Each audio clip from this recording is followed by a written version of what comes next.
बच्चों, आज मैं आप लोगों को इस वीडियो लेक्चर में पाठ 2 जिसका शीर्षक दिया पदावली। इस पदावली की कवित्री जो है मीराबाई जी हैं। इस पाठ का जो आखिरी कविता की पंक्तियां हैं 5वां नंबर दिया गया है, इसको मैं पढ़ाने जा रहा हूँ। जिसका संकेत दिया है कि मेरे तो गिरधर तारो व मोई, या जो संकेत दिया गया है। अब मैं इस संकेत के आधार पर कविता की पंक्तियों को पढ़ करके जो है आप लोगों को अर्थ समझाऊंगा। इधर मैं काव्य सौंदर्य भी लिखा हूँ। अर्थ बताने के बाद मैं काव्य सौंदर्य को समझाऊंगा। तो मैं कविता पंक्तियों को एक बार पढ़ करके अर्थ को थोड़ा स्पष्ट कर रहा हूँ आप लोगों के लिए। मेरे तो गिरिधर गोपाल, दूसरो न कोई, दूसरो न कोई। जाके सिर पैरी मोरे मुकुट, मेरो पति सोई कोई, पति सोई। अगली लाइन है तात मात भ्रात बंधु, आपनो न कोई, मेरे तो गिरधर गोपाल, दूसरो न कोई। अगली लाइन है कविता की छाड़ी दही पुली की काम, और कह करियो कोई। समतन ढिग ढिग बैठी बैठी, लोक लाज खोई। अगली लाइन है कि असुवन जल सींच सींची, प्रेम बेली बोई, अब तो बेल फैल गई, आरद फल होई। अगली लाइन है इस कविता की भगति देखी राजी हुई, जगत देखी रोई। दासी मीरा लाल गिरिधर, तारो अब मोई, मेरे तो गिरधर गोपाल, दूसरो न कोई। तो बच्चों, एक कविता की पंक्तियां को मैंने पढ़ करके आप लोगों को स्पष्ट किया।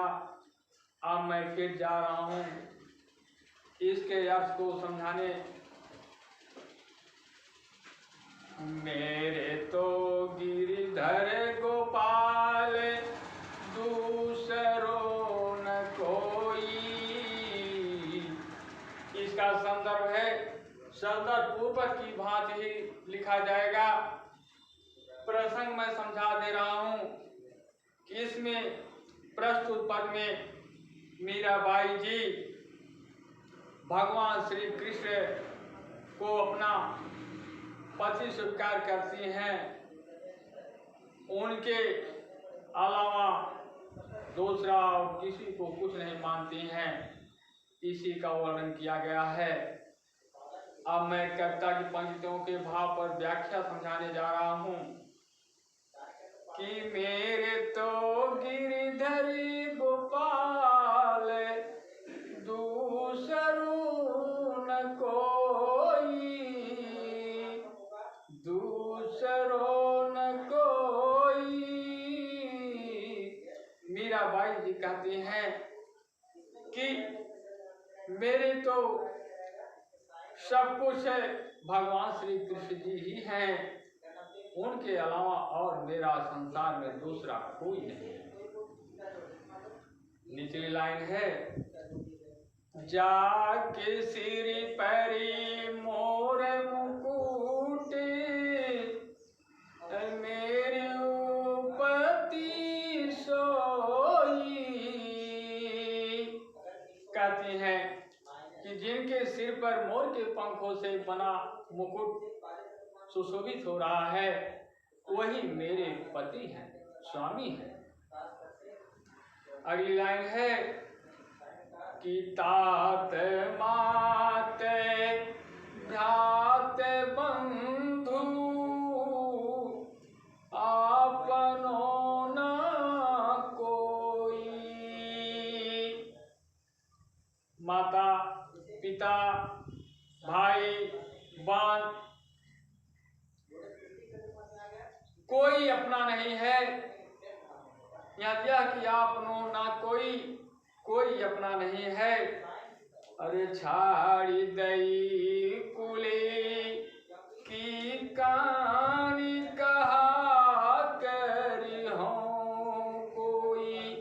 मैं तो अपने कुल की मर्यादा को त्याग करके जो है और त्याग दिया है, अब मेरा कोई क्या कर लेगा। अगली लाइन है कि संत ने ढींगे बैठी बैठी लोक लाज खोई। संतों के साथ बैठ बैठ करके मैंने लोक लज्जा को खो दी है। आंसुअन जले सींची सींची प्रेम बेली बोई, प्रेम बेली बोई। और मैंने आंसुओं के जल से सींच करके कृष्ण की ऐसी प्रेम लता की बेल बो दी है कि अब तो बेल फैल गई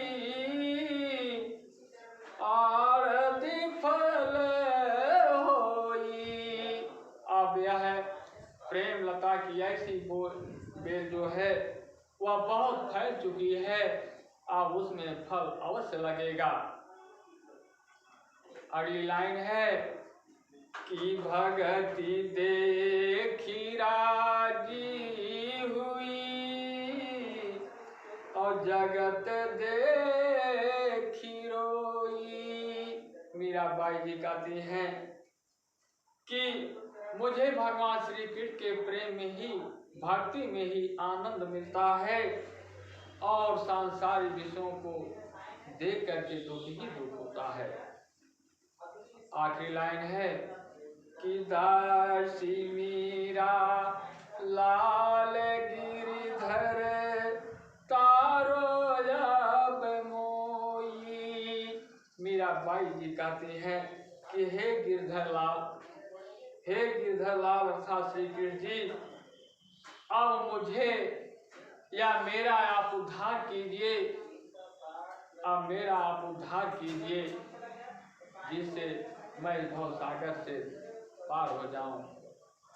तो बच्चों, यह है कविता की पंक्तियों का अर्थ था। अब मैं आप लोगों को काव्य सौंदर्य के विषय में बताने जा रहा हूँ।